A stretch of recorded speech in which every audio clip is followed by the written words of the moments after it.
Hello. Welcome. To the first event of 4 in this Mini-Symposium, Jewish Literary Sabbath. I'm Lewis. And I'm so grateful to Woodland Pattern for putting all of this together, and to the Bindery for hosting us. This evening we'll have 4 readers. I will introduce them one by one as one after the other, but as in not all now, is what I'm trying to say. Sorry, I'm feeling awkward and nervous, but that will pass, I'm sure. But our first reader tonight, I just want to say also, I feel like when you're introducing a bigger thing, there should be a bigger thing said first. But I'm not sure how to say the bigger thing, but maybe I'll just repeat the smaller thing for a longer duration of time so that it could accrete into the feeling of a bigger thing. And that is what I'm presently doing. So I just want to say that I'm so excited for this, and it's such a pleasure to be gathered here with all these amazing poets in Milwaukee, and I'm just really, really, really pleased about it. So our first reader tonight, who will be joining us remotely, is Robert Yerachmiel Sniderman. He's a 4th-generation Ashkenazi settler from places in traditional territory of the Lenape diaspora, with ancestral ties to eradicated Jewish communities in Warsaw, Yaroslav, Rzeszów, and please excuse my mispronunciation, Chizno, Dnipro, and Sarajevo. As an interdisciplinary artist, curator, poet, and organizer, he constructs art interventions, plays, films, installations, exhibitions, social and public projects and texts, often in collaboration with other artists in specific communities. His difficult situations for durational contemplation and vernacular rites, manifesting a quiet language of intense proximity over time by radicalizing accidents, anxieties, and memory. Recent works include the performance archive Lost in Jüdische Friedhof Weichensee, 2018, the film Night Herons, 2021, made with Joanna Reichauska, and the public project Wierzba Estri, Esther's Willow, which is ongoing with Katyana Sala and Marta Sala, and Flight Manifesto, that is ongoing, a serial walk and sonic archive with Cascadia Defnation, Brel Freib, Dira Kalash, and Samara Haley Steele. He's an editor at the Jewish Art and Politics journal Protocols, and a PhD candidate at the School for the Contemporary Arts of Simon Fraser University, where he's writing his dissertation, Walking in Ethnocidal Places, Situation, Dispossession, and the Translocal Struggle for Time. He also just told me that he's accepted recently a professorship at Fairhaven College, and I wish him congratulations on that, but I'm excited to welcome Robert Yerachmiel Sniderman.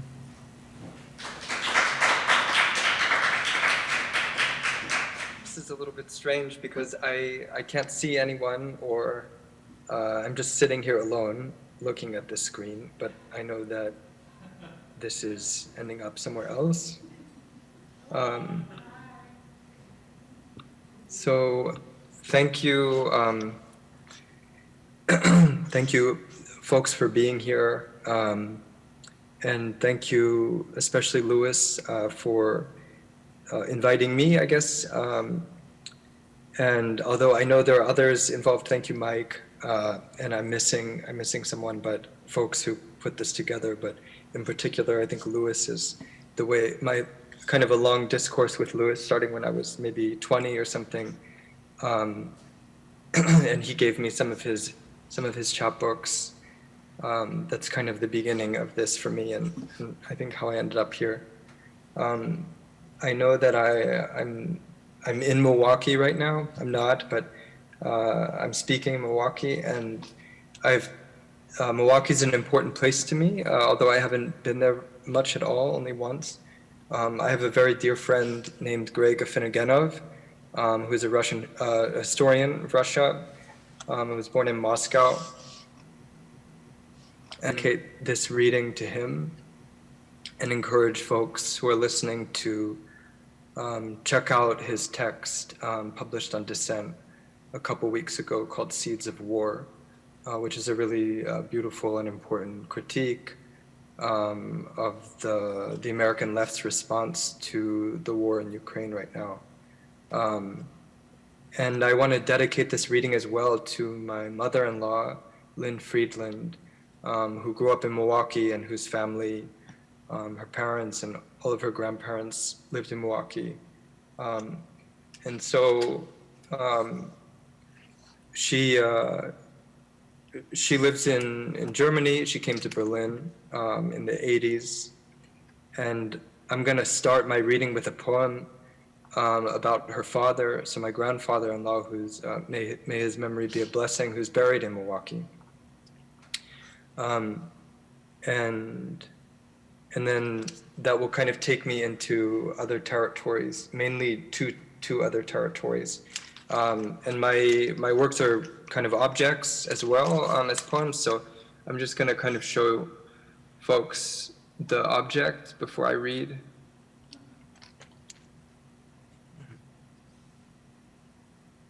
"11 stones from Warsaw I decided to take back to Berlin. Mort had visions, which is why he was so fragile and fucked up. In the dark, curtains, blinds, shut. So perhaps Lynn came here.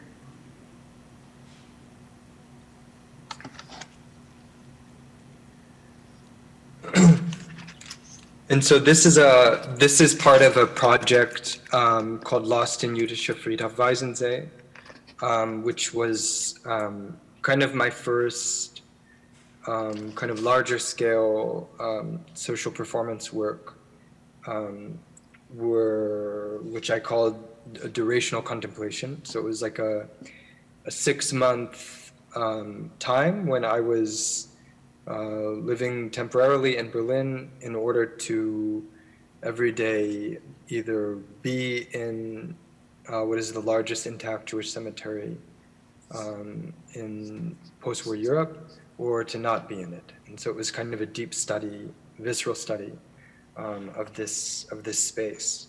And then kind of these public political interventions came out of it, and kind of different collaborations, as well as an installation which was exhibited a few years ago. So most of the pieces I'm going to read are actually notes that were taken inside of the cemetery, or moving to the cemetery, or thinking about the cemetery while being outside of it in the city.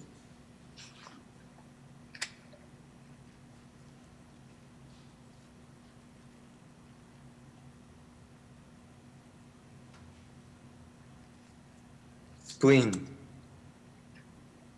This time I first came in, the rain in black, your mouth is lovely under siege, even becoming tinier and tinier peripherally, as active as we are dehydrated. Sadie S. of Warsaw, when do you acclimate your stones, your harder knots, kidneys, apartments, and which sun destructions do you recall? And within, ungekommen, in rain again, Lena and Aaron and Dorothea and Amalie and Charlotta and Johanna and Julia and Hildegard and Lena and Amalie and Eva and Shlama and Frida and Paula and Lily and Rita, my tracks laid ultimately for your periphery. Who is telling you to flee? Make my body Jewish now. In your sleep, or don't make it Jewish now, and unlocatable into the closest rain to graft my lostness into the closest rain. Make my body possible again. Begin with the burial at the base of my throat. Teach the legibility of my throat. Teach me centuries and Carolina.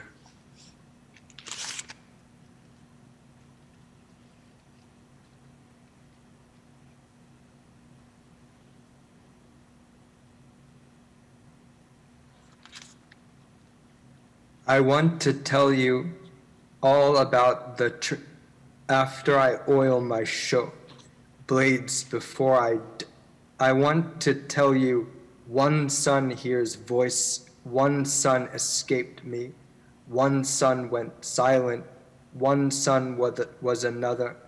I want to tell you about Christian hegemony, a word I don't know in war, in Texas, in in Nordhaus, in Sadie, in Mort, in Genhausen. I was flammable, and yet I was flammable in my body, in my den.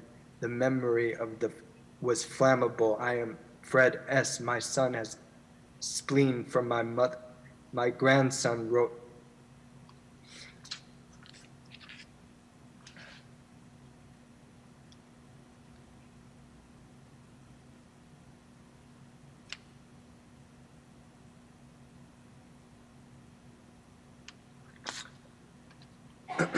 Empty heat. So the words at the top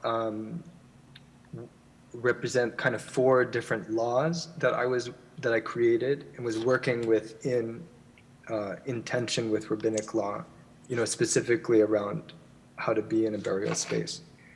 And so these are invented laws, so empty heat, but they're also kind of text series, I guess. With Musa and Cassia, or rather, Musa and Cassia invent for us a fistful. He points at it. Musa stole Kafka from the military library in Syria. Or stardust in North Iraq, 100 years on the passage of this work.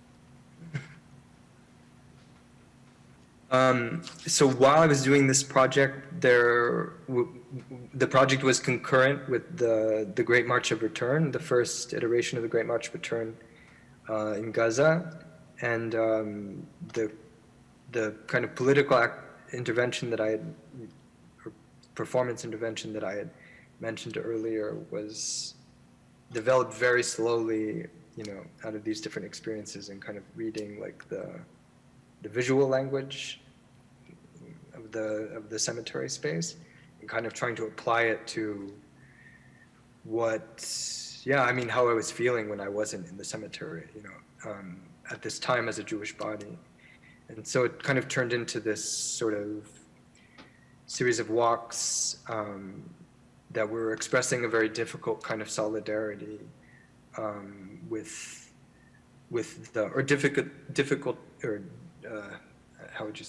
difficult solidarity with the Great March of Return, and kind of taking this stance within this landscape, marked by the center of Nazi power and deportations in particular, kind of traces of deportations. And this was a poem that I wrote kind of during the first walk, and kind of kept working on, and would kind of recite during the other walks. So,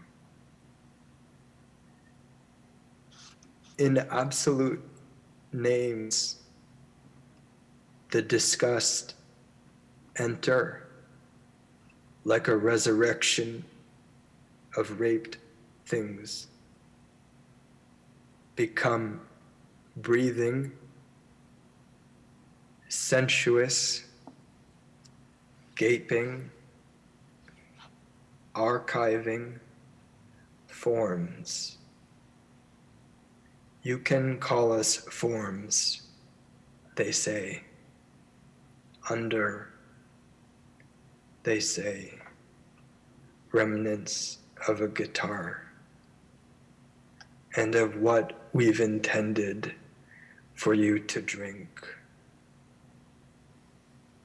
You can drink all of it in the innumerable massacres ahead.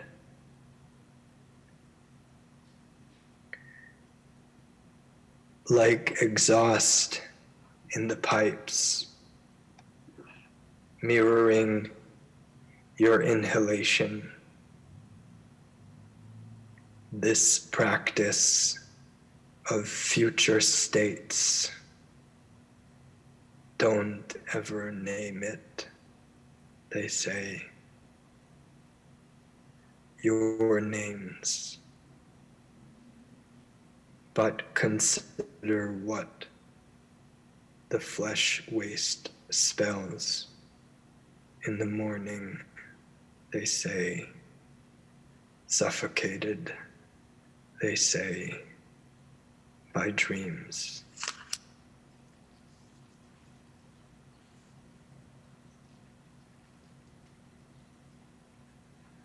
This is a kind of a scrawl, an idea that I had.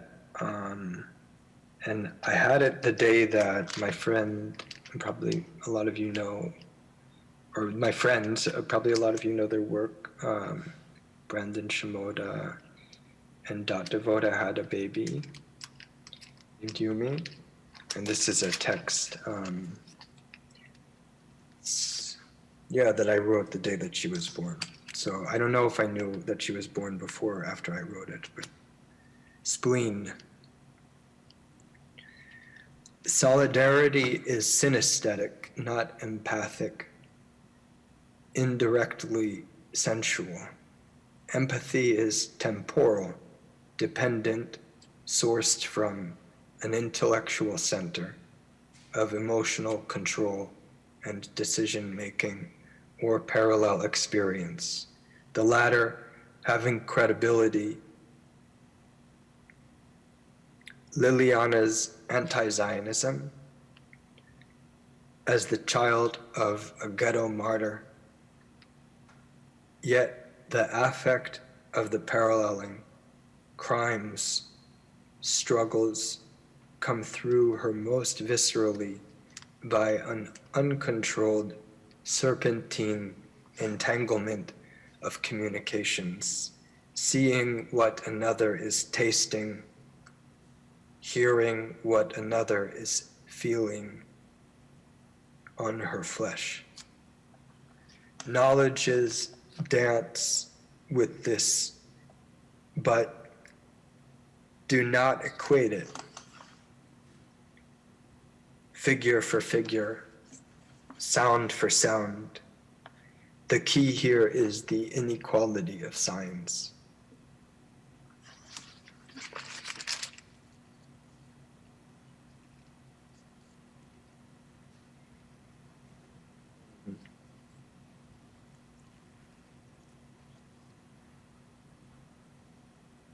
This is a train ticket to a village in Poland called Novogrod, from Berlin to Novogrod, and that's where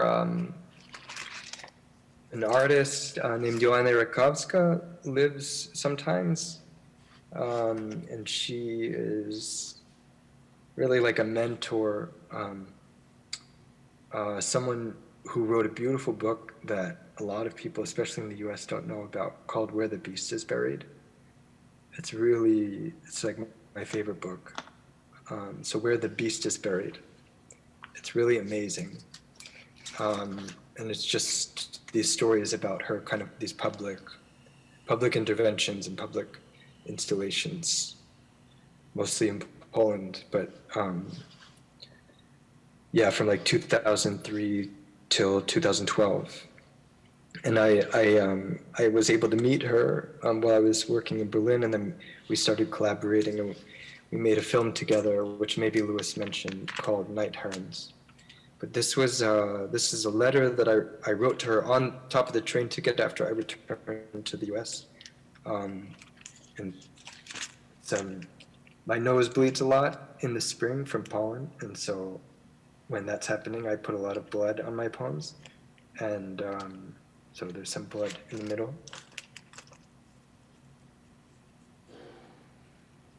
Dear Joanna, I experienced an excessive, because essentially cropped, emergence into the primordial influence of Polish earth while swimming in the lake, the one not just behind your house, but the other where Agnieszka would let us into when her tooth exploded and severed.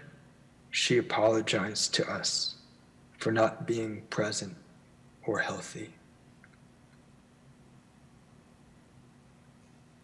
If, according to the material hallucination of Baruch de Espinoza's total feeling earth, metaphysical at once and aerobic, then my body in the lake among yours and Roja's and Andrew's bodies left me as a center not of agency, but rather motion.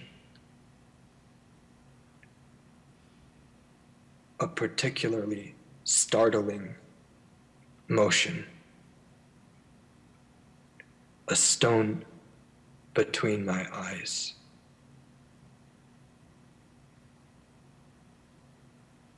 My lawn is Warsaw.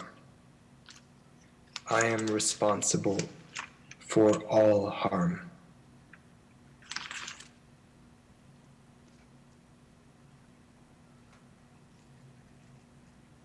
And so these pieces, this last one and this one are kind of this kind of deal, like working out what happened in Berlin, you know, but while being in this quiet place where I live, you know, quiet. You'll see in this piece what I mean, but it's called Bellingham, which is on Lummi and Nooksack on ceded territory. And this is a block watch map that I was given when we moved into this house that we rent. And I kind of treated it for, you know, a couple months. And there's a poem that was written into it. So.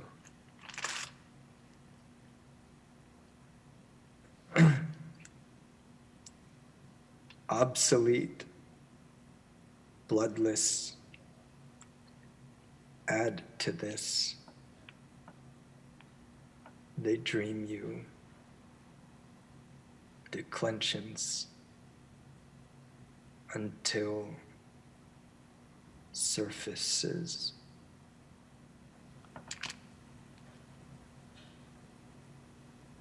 All your relations, like a book binding, gather fascism.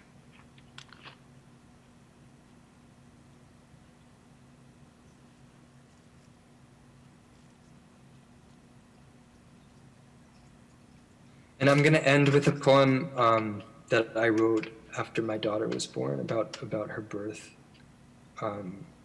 and because I don't know. I don't even know how long I've been taking because it's so kind of alienating here. But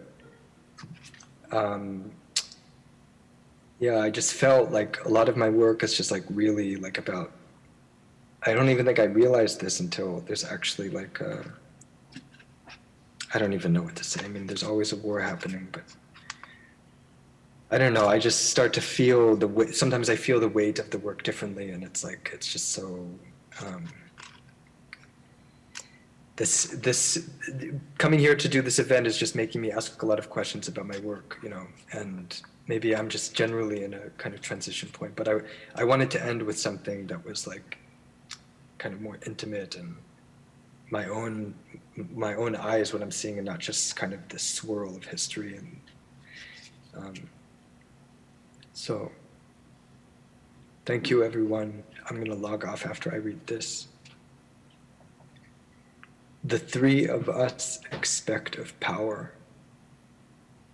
Elevate her tiny red body and black hair with sore, how can everything slightly permeable, the pregnant raven's touch.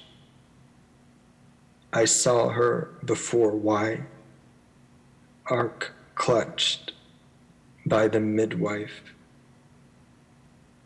a more rigorous distress, imagining mist suddenly glass, shatter from sunlight. I ask you, uppercut of elation, bonfires on the infinite, Vistula, why, master of life? Thank you.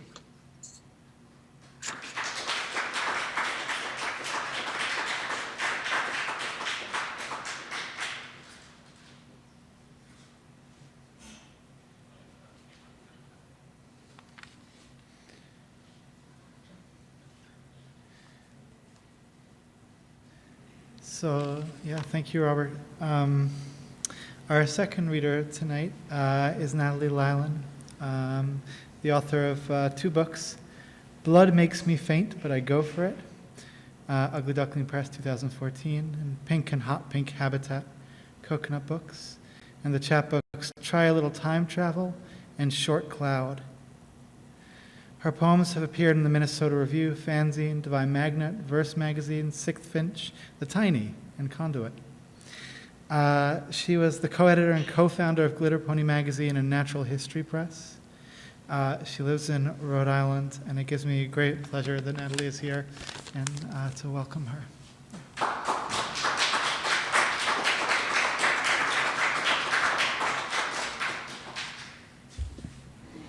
Thank you so much for having me. I haven't been anywhere in over 2 years, so this is very pleasing and very bizarre feeling.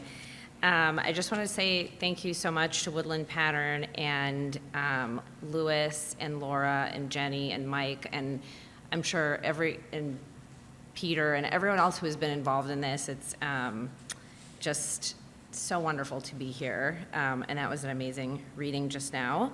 I'm going to try to read a funny poem first. We'll see how it goes. This is called Are You Crazy? God gave the Torah on the smallest mountain. This was to keep us humble, to keep our arms crossed and in robes. We kept our heads down, mouths drawn on, in red lipstick. The drones were out, humming the hymns, and we were on their radars. For sure, we were in the crosshairs of that beautiful moment. And God was pissed. As always, we didn't look right. We were flawed, deeply. Not in a moving way, either. In an annoying way. We were cowards, just wandering around, basically doing nothing. He wanted us to take the power, but we just sat there, with our red mouths gaping open. He was like, this is not agape, this is the old way, the way I do it. We were like, no way, where's the agave? And he was like, no, oh my God, no.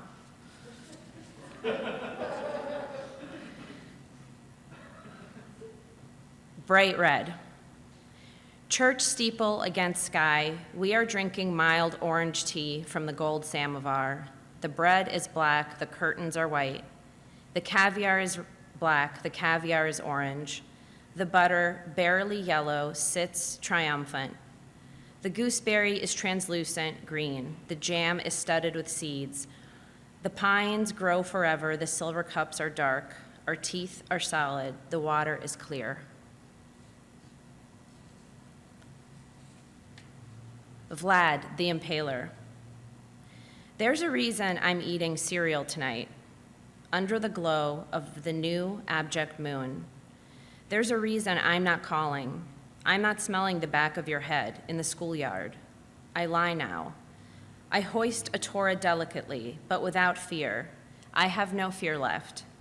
And yet, I need to switch diets and perform even more leg lifts. I need to squint into the dark of the front porch and see if someone is out there looking in. And if I can find his eyes out there, if I can get my thumbs to his eyes before he gets to me.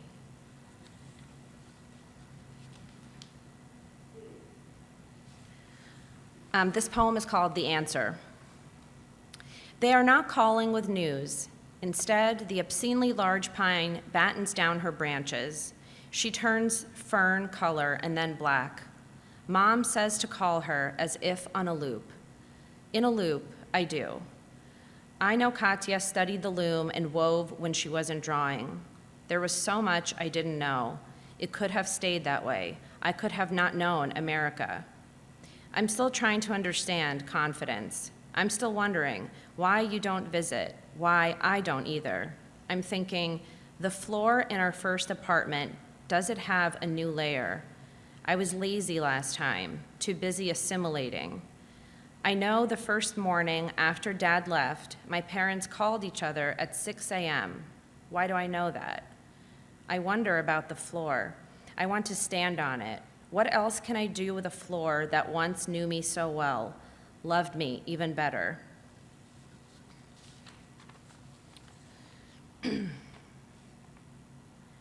Moguls. I came here to run an industry, but instead went in circles. The new children gave false welcome. At times, I thought they wanted me dead. I came here and landed, saw a highway, cement up to the sky I had flown through. It felt like a liberation, like a tragedy that would shape me, or at least take my head and hold it for a while. But they said rest, so I did. And then they said read, so I learned to read. Then they said play, so I did that. Then they said smile, and I showed my teeth. I left, leaving nothing behind, maybe a clump of hair, maybe the smoking point of my anger. I was haunted by it, how quietly I left, how I let them drive me away through the wide streets like nothing had happened, like my head and my heart and my teeth were the same as when I arrived. In hindsight, I had been ultimate. I had shown my knuckles, and when that didn't matter, I showed my eyes. How my eyes refused to hold anything, not tears, not sorrow, not other eyes peering in. Welcome to the abyss, they said. Welcome to America.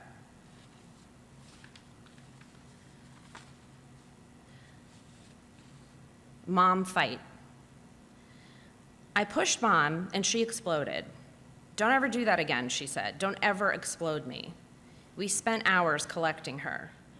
Again, I pushed her, but not so hard this time. This time, she became a balloon and floated off, but reappeared, re-energized and frothy, like a wave I was surfing. She came at me and I floundered like an idiot drinking seawater. This is like being in a rock in a hard place, I said. I fought, and I made it out of her embrace. But then she was Poseidon with a trident, and I was an urchin. She was a stone, and I was a grain of rice. And she was pulp, and I was a straw, and she said she knew God, but I had only just met him.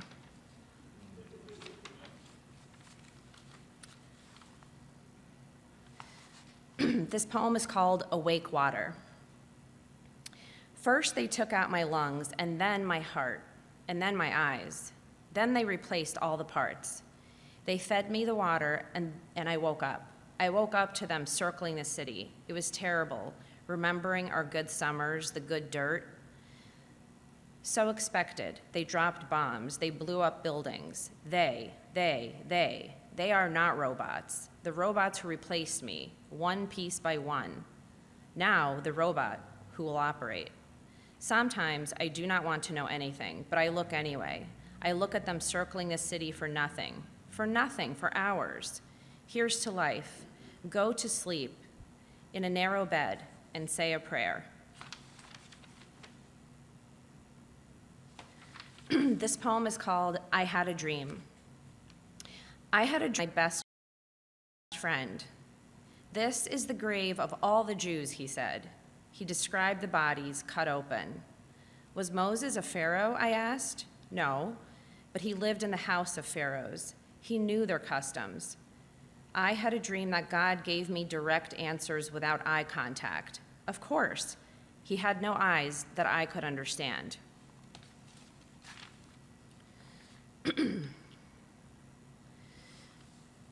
Wolverine.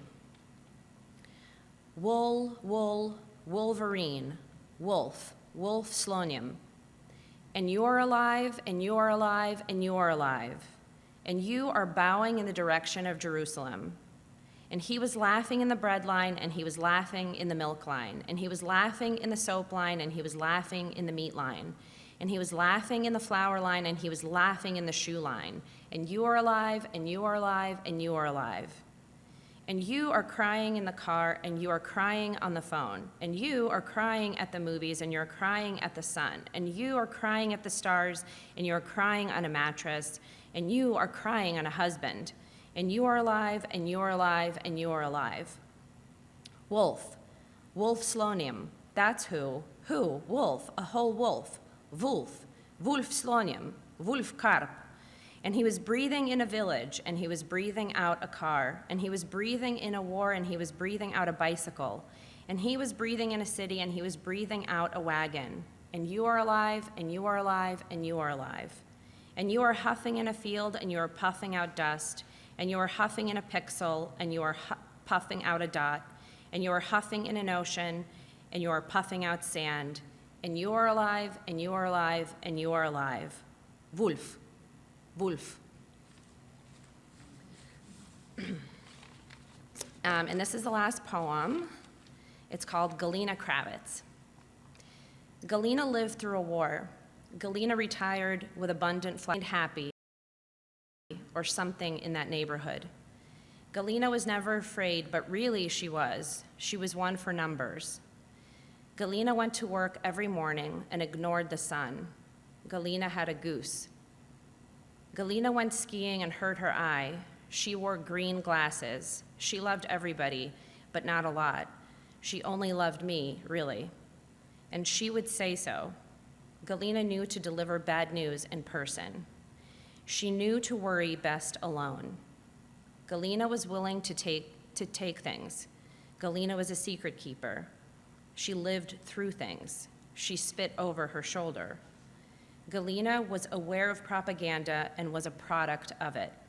She reluctantly joined the Communist Party, but attended all the meetings. When asked about this later, she said it was no choice. She worried her choices influenced our luck, so we had none. She didn't care about clothes. She only cared for me.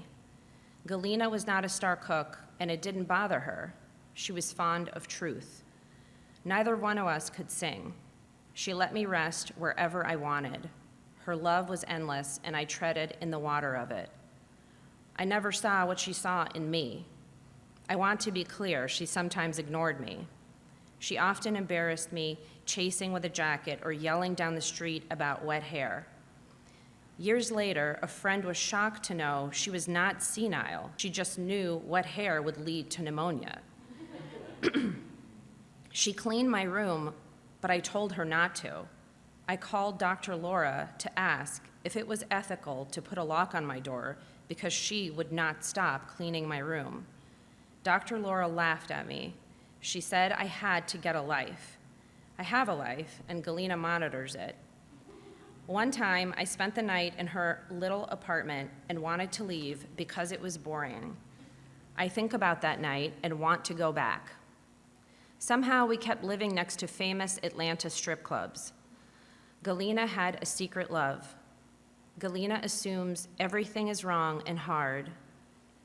And I resist this and also think this is true. Everything is wrong and hard. Galina was happiest when I was eating. I was allowed to eat anything. I was allowed to watch Oprah and Ricky Lake and eat soup on a TV tray. Galina did the dishes, and I yelled that the water was too loud. I was tired every morning. Galina would blow dry my hair. I would lie in the tub while taking a shower. Galina would come in to tell me it was time. She didn't care if I was late to school. She didn't care if I came home early. One time, she could not find me. She did not know how to say lake, so she made quack quack sounds and flapped her arms. A kid and his dad stopped to talk to her. The kid understood immediately and pointed toward the lake. She must have been furious. When I had terrible poison ivy, she walked to Kroger to get calamine lotion. It was a long walk. She let me be selfish and made that seem normal. I slept best in her company. We were alone a lot. She never minded me watching TV. She yelled in frustration. One time she threw clothes in my direction because I would not get dressed. I had placed a pebble in a pocket, and when the clothes flew, the pebble flew out and hit me in the head. There was blood. We went to the doctor to get bandaged. I told everyone she threw a rock at my head, and she had to keep putting the story in perspective. She felt terribly guilty. She had to tell me Mom was sick. Where was my dad? She knew to do the hard things. I remember her green slippers with orange pom-poms. I always knew the adults around me were very smart, very good at math. I trusted the adults completely. Their misbehaving was unsettling. They made a lot of bad choices. Galina made me feel like I was chosen. She liked to say, Slava Bogu, praise God, and Nie daj Bogu, God forbid. I liked the mystery of her solo travels. She made up stories and sometimes lied to get me to listen. I like how her face transformed with red lipstick. Galina held most of her emotions close. Galina had very dry hands. I could see her being the head of a large family. If she had been born here, she would have gone to Vassar and dated a Kennedy. I think she made a choice to not show how extraordinary she was. She let my dad think he was the most extraordinary.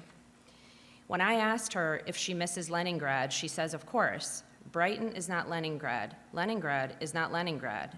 She is the last one left. I wish I were deliriously happy. Then she could rest.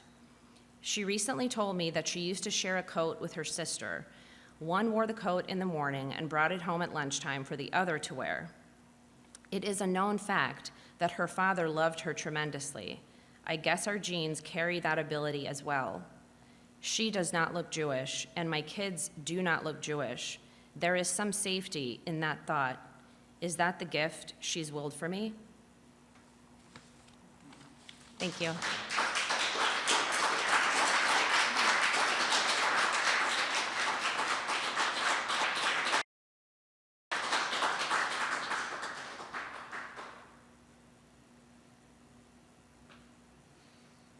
Thank you so much, Natalie. I want to say I had the thought after coming up here last time that if I continue coming up here, eventually I'll get comfortable enough that I'll start saying some things about the origin of this event as an impulse and the origin of it in a very long conversation that Laura and I had on an 11-hour car ride. And the huge amount of work that lots of people have put into it and the narrative of our various postponements. But then I also had the thought that what if my discomfort merely grows, then perhaps I'll be able to say less and less about it as well. But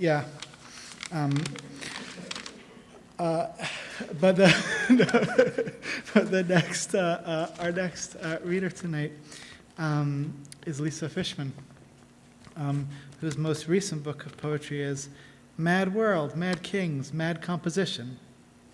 6 earlier collections include 24 Pages and Other Poems, Flower Cart, and The Happiness Experiment. She has stories in recent or forthcoming issues of Granta, The Rupture, Guest House, and elsewhere. Next fall, her first collection of stories, World Naked Bike Ride, will be out on Gasboro Press in Nova Scotia. She lives in Orfordville and Madison, Wisconsin. Yeah. Welcome, Lisa.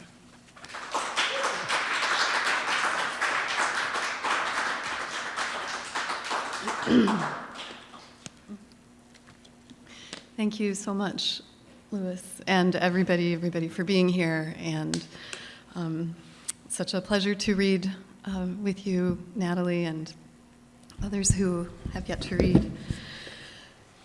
I'm just going to start without trying to explain the procedure or the practice that this body of work is born of, because that will become clear, I think, during the reading, because in part there are a few visual aids for you to see what's happening a few times, thanks to Marla.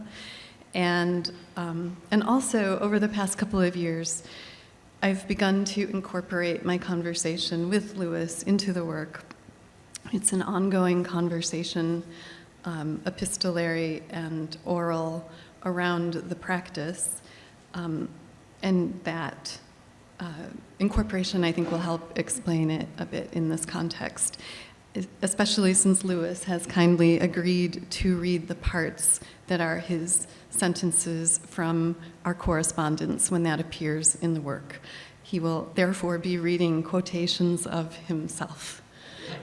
Yeah, very Lewis thing. So these are all excerpts from Chasm of Arachne. Chasm is with a K, and Arachne and Y, not the whole title, is an anagram, Mask of Anarchy, which is another story. Okay.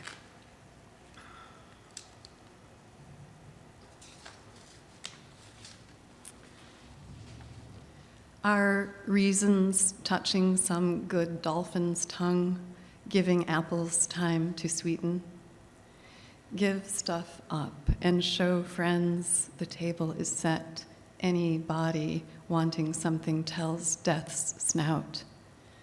You there, sitting tacitly by your head, it's daytime, and I find our fable is a total write-off, mutiny blessed. Daring it to open, he sings, yes, will they incline toward every very nearly lost that all my arms fall round. Trust repeats your letters, divers things do spell. Yourself such tired beasts, hardly omniscient, much in doubt. Ah, like anyone asking for French-drenched cabbage cakes, sushi or abalone, bridal and dove-coated, slouching around. Do I write to you this letter in meditation upon the letter? Of course, origin is the repeating thing, the thing that changes. Let that be the thing we can take for granted. And so there'll be a visual here. Dear Lewis, does English admit remorse like exterior words, interior syntax? We said the words exist already in the letters. Each word is already there within each letter. Each initial starts a word you do not know until you write it down. Another time, it starts a different word. A different word starts another time. What is this starting again?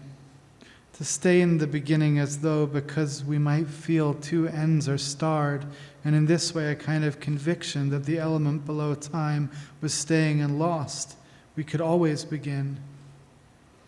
Sometimes I think this is writing. To start what or who with the fiction of the page as a source of renewal, a sight given, charged again and again to reach back. We'll never figure it out because it's so deep in the dynamics of figuration, because it is the figuring of us, why we think this body, that hedge. Invisible shirts, yellow skirts, holes in pants, infant wear, pantaloons, Try kneeling beside one big ocean inside a pear tree in Paris. I fly icicles high over Iceland. Desire keeps itself foolish intentionally. Order is fire, is tear-shaped or without information. Wasn't I, a radio told? Loss about loss. What was it?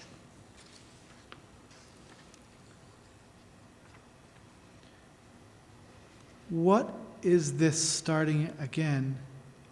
Whatever happens to attend time's inner self tells her its song.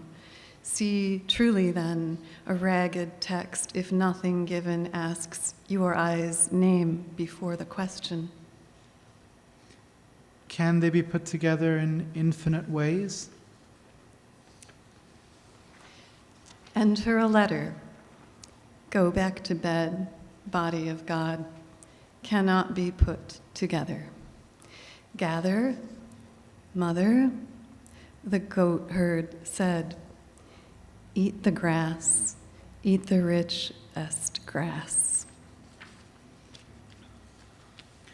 As though I were listening outright to the law that was structuring language, a kind of double law, how grapheme and sound fall out of the following word as though it were thought, and also how I can't keep up with the structure of the event as it transpires.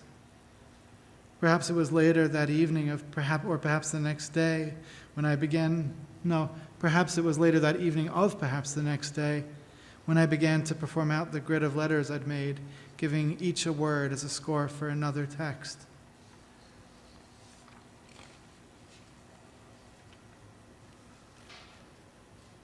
This page will be varying how I read it just to show some things. Hardly done sweating out all what hopeless daughter has a ghost fear and 10 knife throwers hold a torpedo. Keep mouth cold, presto, human topples again. The first letter of every word that's heard, that is the map. Please show a picture of one, a bunch of letters in a row. Then you look at it, the grid of letters, and write the words one by one. This is not a typical text that I hear, listen to, and then initial, but for example, Humpty Dumpty sat on a wall, going down to the grid, H, D, S, O, A, W. Hardly done sweating out all what hopeless daughter has a ghost fear.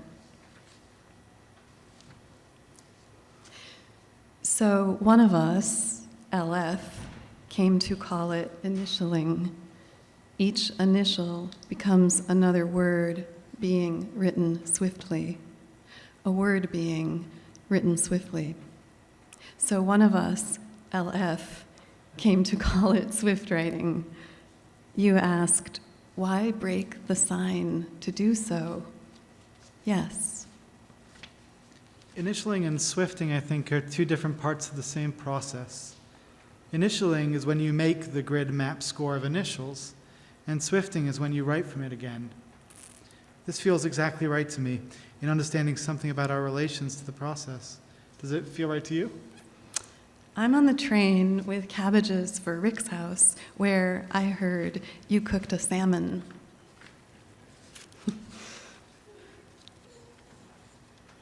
Salmon. You were there, I think. You ate that salmon. After singing about love, Mary O'Neill nods off. That could be a problem all the time, all time anterior to resuming, necessarily eliciting clarity, dimmed or tinctured, existentially suspect, oh awkward, reticent practice, oh excellent, mistaken sunlight. Calamitous desire of totally interior exteriors. What is this starting again? Sorry.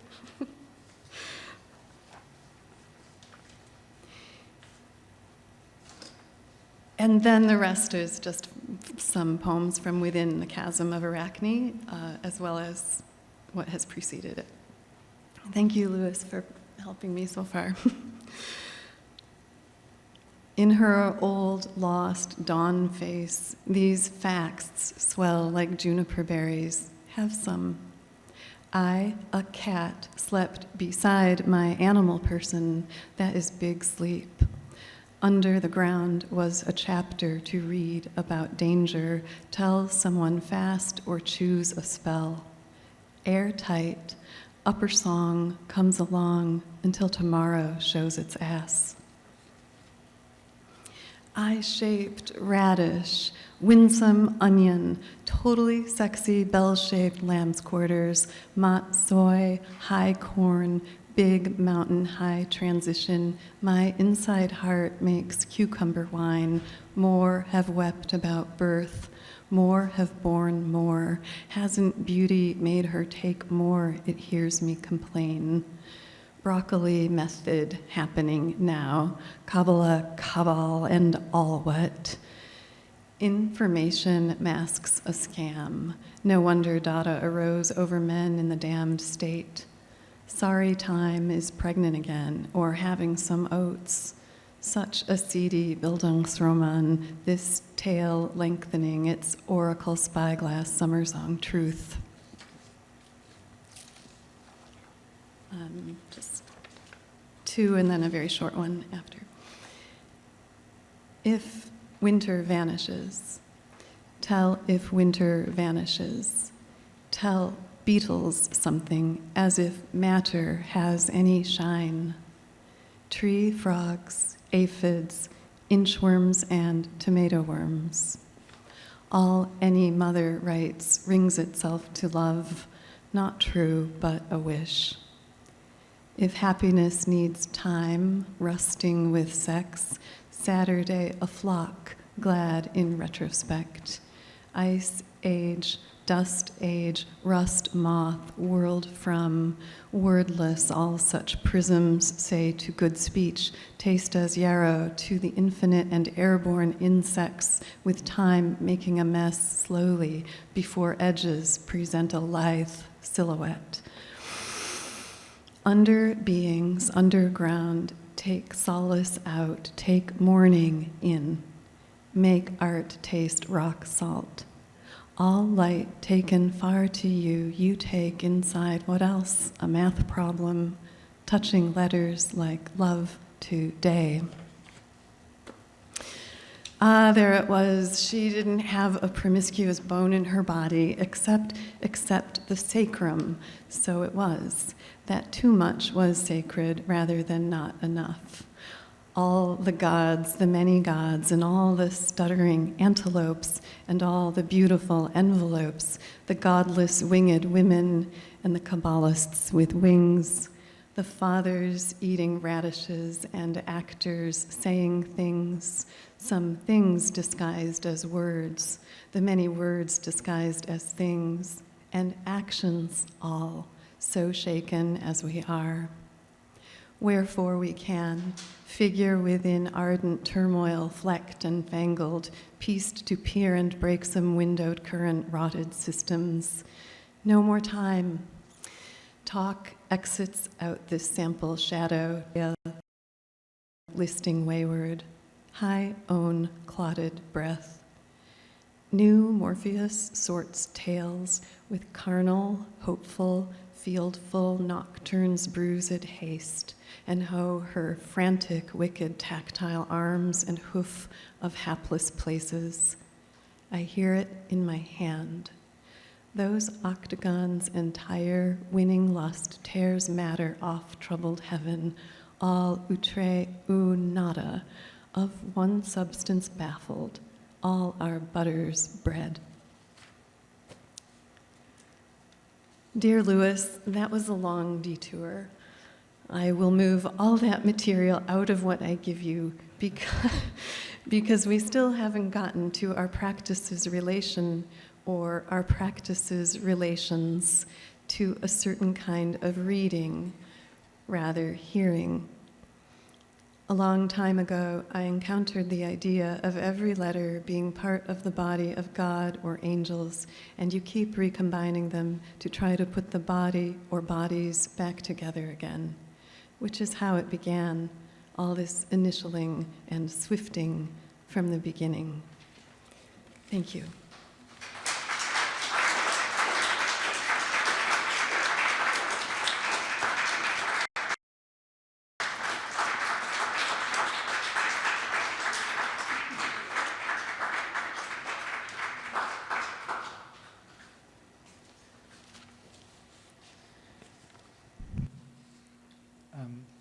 Hi.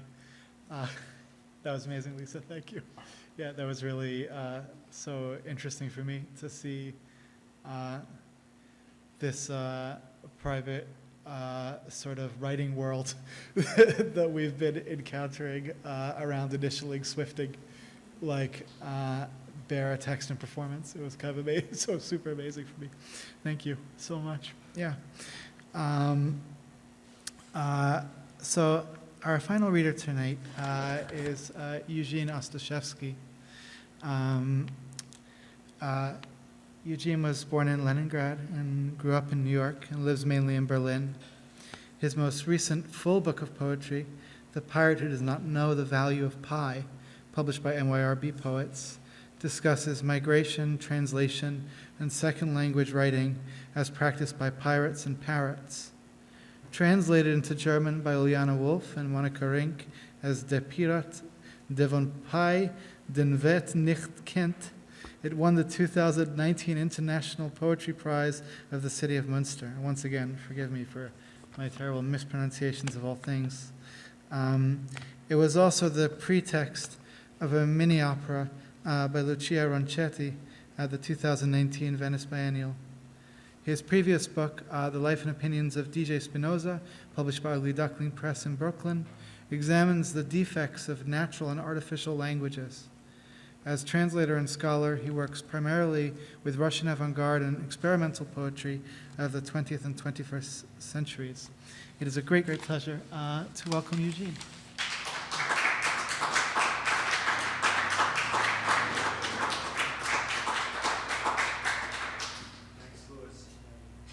Thank you very much, everybody, for having me.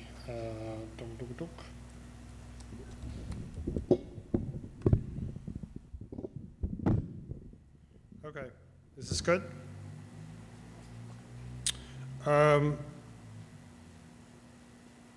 going to read a series of poems from my forthcoming book, which is called The Feeling Sonnets.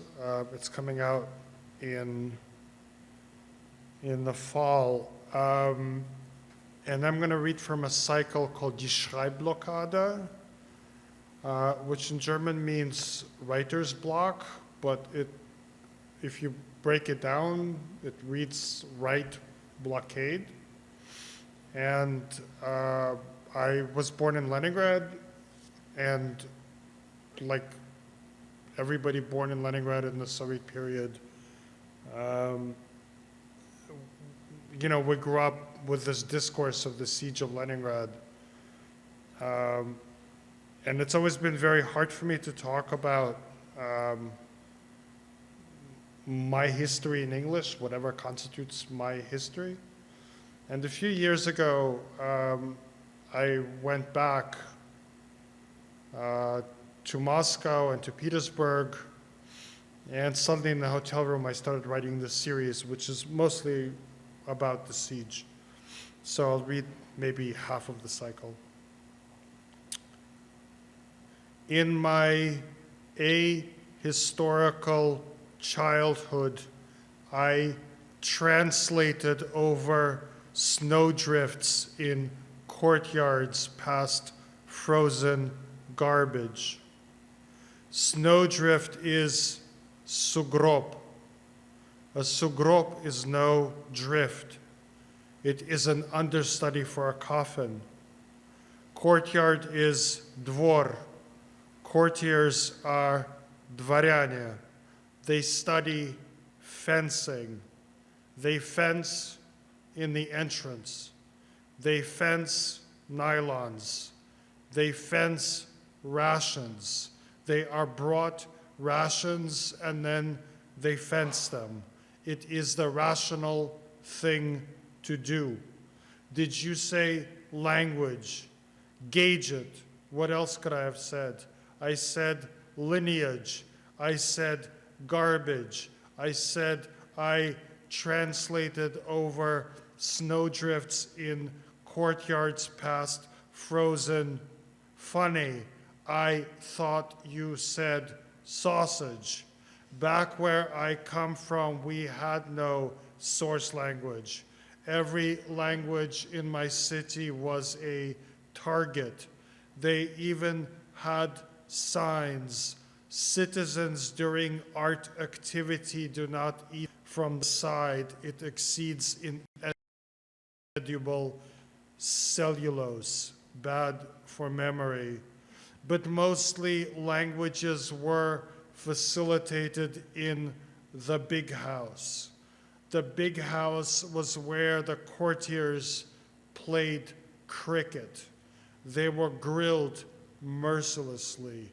What were they grilled for? They were grilled for hours, nights, weeks, months, not days, not days. Days are when cooks for sleeping. Crickets sing nighttime mostly. It has clock. My journey to second language acquisition took place in the courtyards behind the big house. I did not know it at the time.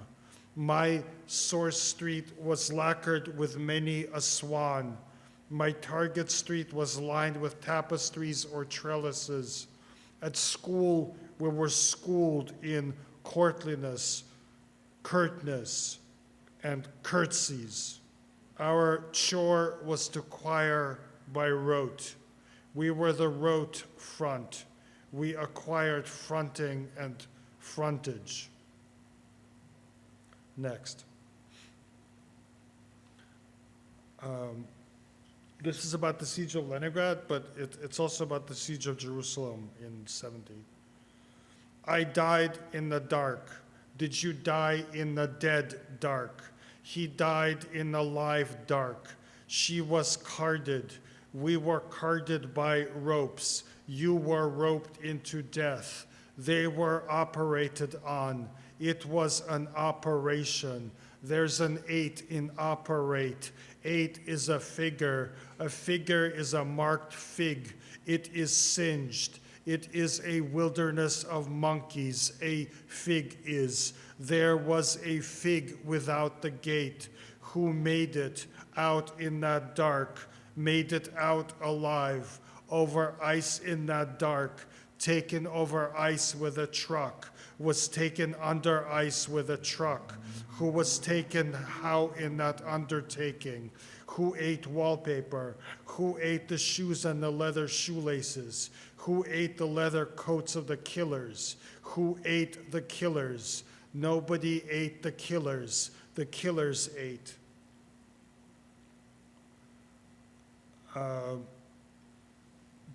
Peter in this poem is Peter the Great, or the not so great. Peter Eater bit a platter, bit a table, bit a bit off, bit a pit out, spat a stone, ate the door, empty emperor. You first, famine before rule, cannons sound, cannons swound. He strides peremptory as a storm cloud. He bought artifacts, fetuses pickled in formaldehyde on impulse, and still it wasn't enough. Ate the angel, ate the steeple, ate the gentry, ate the people, ate his infant son Alexis, which means wordless. Why would you even name your son that? He forgot the name he was going to name. He ate and ate and ate until he was 9, and then he evacuated. Yet if not for his pack of papers, we would all be lisping in English now. A ruler is a thing of measurement. He induces the feral with a ferule.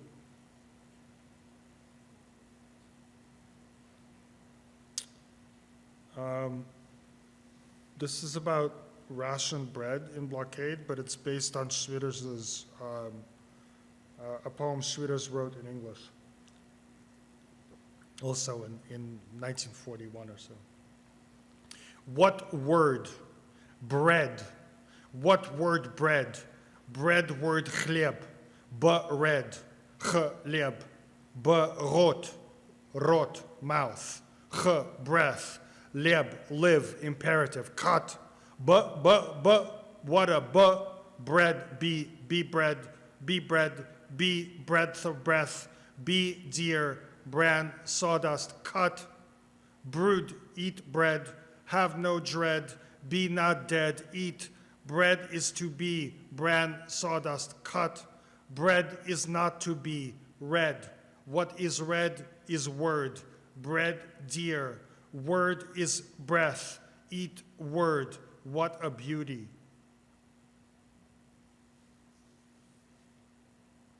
Камень, камены. A swan engages in self-reflection. The gardens of Leto do not commemorate Niobe. Riven, the vernal ice, drifts on the Never River. Ava, my daughter, has a fever. Her face looks thinner. She ate bread and butter, my daughter. She wants me to lie next to her so that she may grab onto the sides of my head and drift off to sleep. Vater, water. She wakes up, goes to pee-pee. I hold her over the bowl. I try to wrap her in a bathrobe. No, I'm schwitzing. I do not need it. I'm not cold. I'm wet. She sneezes, a popel hanging out of her nose. Der popel, but die papel. Ich sah meine papel, and so on. She reads asterisks and is delighted when I tell her that Ava is Ava spelled backwards. Papa, says Ava, holding a brownish apple, schmeißt es weg. I schmeiß it weg. We live in Berlin.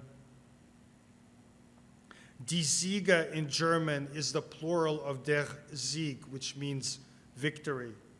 In French, la siège means seat, la chair means flesh, and la flèche means arrow. Our siege means you pull up a chair and wait for the city to eat through its stores and then starve, achieving victory. The word siege also has a dead meaning in English in the context of dysentery. There would have been no deaths from starvation during this siege had food stores been distributed equally. I visited the monument to the heroic defenders of Leningrad with my aunt once on Victory Day. White poplar down was distributed equally in the air on Victory Day. Heroic defenders is a concept that reconciles the recipients of feasting rations and fasting rations into a single united front. I have returned to that city famous for fronting, especially for that of its facades on the river.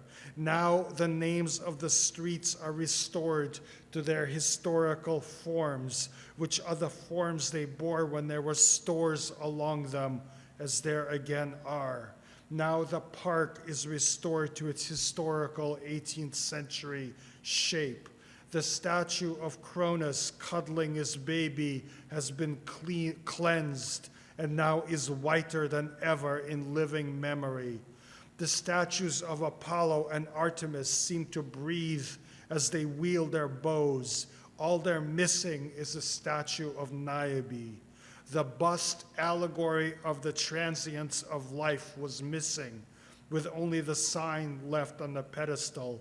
but now she is restored and seems entirely untouched by time's artillery.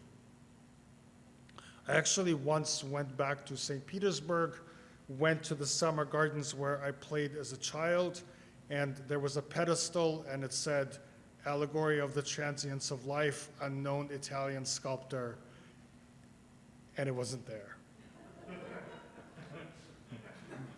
But it's back now because they restored it.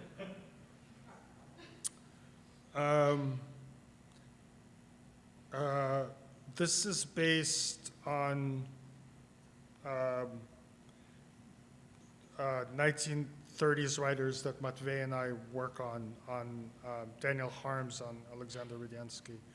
You have been renamed Letterburg, lately and literally, for you are a literal city, and the river rhymes around your purse. Those who part from you place their birthplace on the tip of their tongue and call it their Forgettysburg address. The deserts of your squares are speechless. The arch of your general staff is arch. Letter, forgetter. Letters are for climbing. Die Buchstaben sind zum Klettern. Your prospects are ladders of beach. Buchene Leitern, for literature is a beach, it is wood or woad.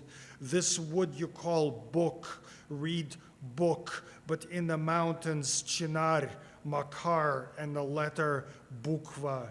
7 years ago, they were holding a conversation, the dead or die Toten. A conversation is to be held with care, for it breaks easily. I have broken the staff of your bread. I have broken its Buchstabe, bookstaff, and you shall eat of it with offal and cellulose. Beech has not much rot resistance and is spoken of as non-durable and open to attack from the ground with air support. Places famous for their beechwood may also be famous for arts and letters. For example, Weimar. Letter, forgetter. Remember us in your tot phenomenon, Forgetterburg Valley.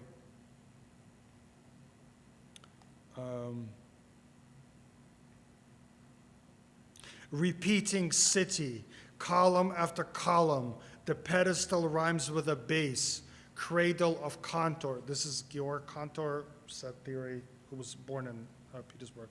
Cradle of Cantor. The pedestal rhymes with a base. Column after column. Repeating city. Repeating. Arise, arise. From death, arise from risible death. You numberless infinities, where is your witticism? Arise and speak in ribbons with punchlines. Behold, I suffer death by banana. What's a banana? Death by swamp water, and death by the bellowing brown river pacifies pacification. Death by fire, and especially death by friendly fire. Death by state security services, because the state is always feeling insecurity that it's not providing enough services. Death by rationing, a rational death, when those with less food die so that those with more food may have more food. Death by enemy. Have you seen the enemy? No one has seen the enemy. Death by Goethe and Kant and Schiller. Death by the Erlkönig. Death by German Romanticism. A hydroptic death. Death of the translators of Dante. A one-eyed death. Death of the translators of Homer. Death by dearth. That is to say, famine, a familiar and familial death. Death of practically everybody. Death by camping. Oh, you numberless infinities, grown delicate with the satiaties of night soil, pull yourselves together, Osiris. Is the granite keeping you down? Be not undone. Rise up and be counted. Is the granite keeping you down? Rise up and return to the ranks. Trade dejection for bijection. Take a number and also a name. Is the pomegranate keeping you down? Trizzini, Rossi, Rastrelli, Quarenghi, a harlequin come from Bergamo. Montferrand, contour, contour, contour, a contour in Letterborg, the contour of Letterborg. Count, uncountable.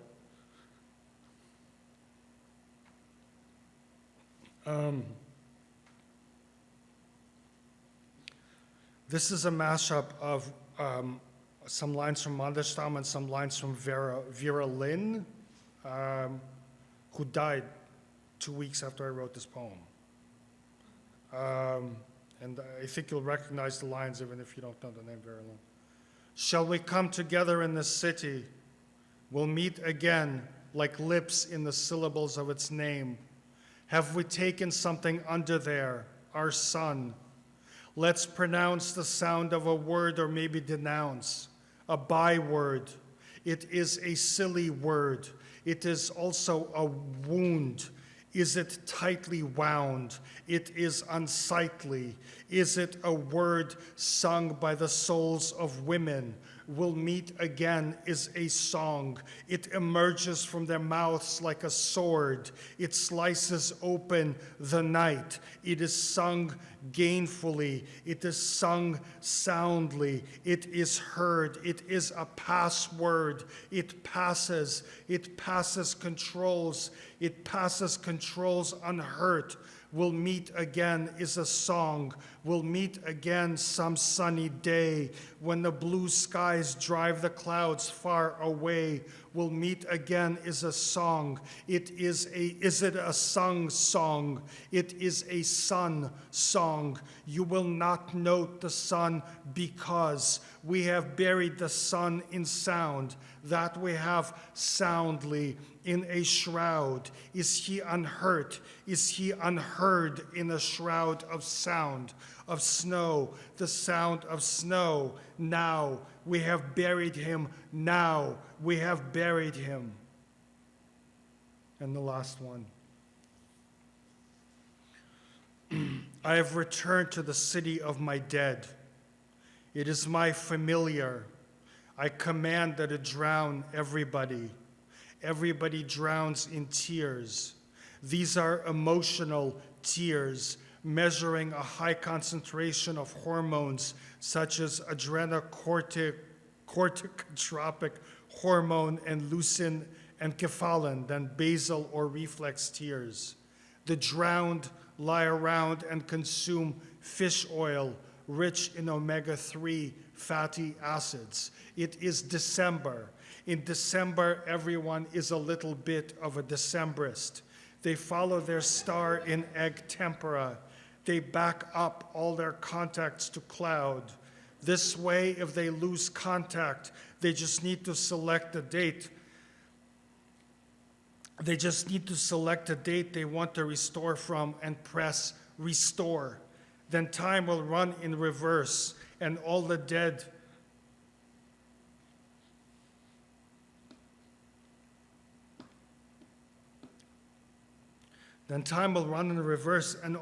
shall come back, for the restorer to be a child all over again.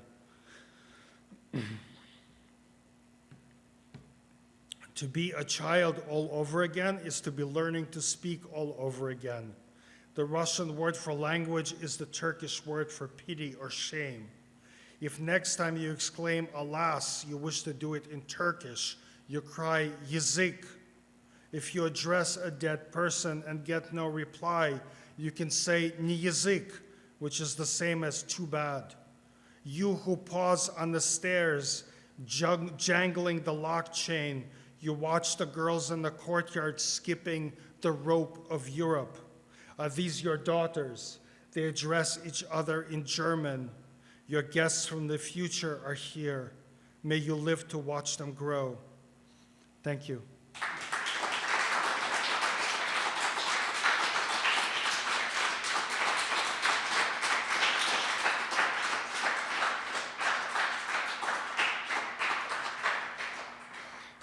Thank you so much, Eugene. Thank you all for coming out this evening. Thanks so much to our readers. Yeah, and thank you so much to Woodland Patton, to Laura and Jenny, And to Marla for all the work you've done there, and to Mike for all the work he's done, and to Peter and to Alexa. Yeah, just a lot of work has gone into this, and I am super also excited for continuing this in this same space tomorrow for 3 separate sessions. The first beginning at 10:30, a panel on Jewish texts, which will be followed by food here. And then another panel at 1:30? 2. Not 1, don't listen to me. But if you stay for the food, then you won't have to worry about that, because it will it will fall out after the food. No, but at 2 till 3:30, another panel on Soviet Jewish emigres, poets, some of whom you've heard this evening. And then in the evening tomorrow at 7, we'll have yet another reading. Anyway, thank you all. I don't think I have more to say. Are there more things to say? No? No? Yeah, thank you. Yeah.